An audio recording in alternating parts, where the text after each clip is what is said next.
അവരെ കാണുമ്പോൾ പുഞ്ചിരി പൊഴിക്കുന്ന മുഖത്തോടുകൂടി അവരോട് ചിരി പകർന്നുകൊണ്ട് സന്തോഷം പകർന്ന് എന്തെങ്കിലുമൊക്കെ ഗിഫ്റ്റുകൾ, അത് എത്ര ചുരുങ്ങിയതാണെങ്കിലും, ഒരു പ്രായമുള്ള ഇക്കയാണ് ഈത്തയാണെന്ന നിലക്ക്, വല്ലിപ്പയാണ് വല്യമ്മയാണെന്ന നിലക്ക് അവർക്ക് ചില ഗിഫ്റ്റുകളൊക്കെ എന്ത് ചെറിയ സഹായം ചെയ്തു കൊടുത്താലും, കണ്ടിട്ടില്ലേ നിങ്ങളിരിക്കുന്ന ഇരിപ്പിടത്തിൽ എന്നൊരു പ്രായമുള്ള ഉപ്പക്ക് വേണ്ടി എഴുന്നേറ്റ് കൊടുക്കുമ്പോ, അല്ലെങ്കിൽ റോഡ് ക്രോസ് ചെയ്യാൻ കഷ്ടപ്പെട്ട് നിൽക്കുന്ന ഒരു ഉപ്പയെ ഒരു ഉമ്മുമ്മയെ ഒന്ന് കൈപിടിച്ചുകൊണ്ട് റോഡ് ക്രോസ് ചെയ്യുവാൻ സഹായിച്ച്, അതൊക്കെ കഴിഞ്ഞിട്ട് അവർക്കുണ്ട് നമ്മുടെ മുഖത്തേക്കൊരു വാത്സല്യത്തിന്റെ നോട്ടം.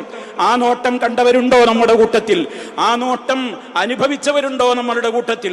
വയോവൃദ്ധരായ ആളുകളെ അവരുടെ വാർദ്ധക്യത്തെ പരിഗണിച്ചുകൊണ്ട് നമ്മളൊന്ന് അല്പം മാനിച്ചാൽ അവരുടെ മനസ്സിലുണ്ടാകുന്ന സന്തോഷത്തിന്റെ, വാത്സല്യത്തിന്റെ ആ നോട്ടം കോടികൾ കിട്ടിയാലും ഈ ലോകത്ത് നമുക്ക് മതിയാവില്ല, പകരമാവില്ലെന്ന് നമ്മൾ മനസ്സിലാക്കണം.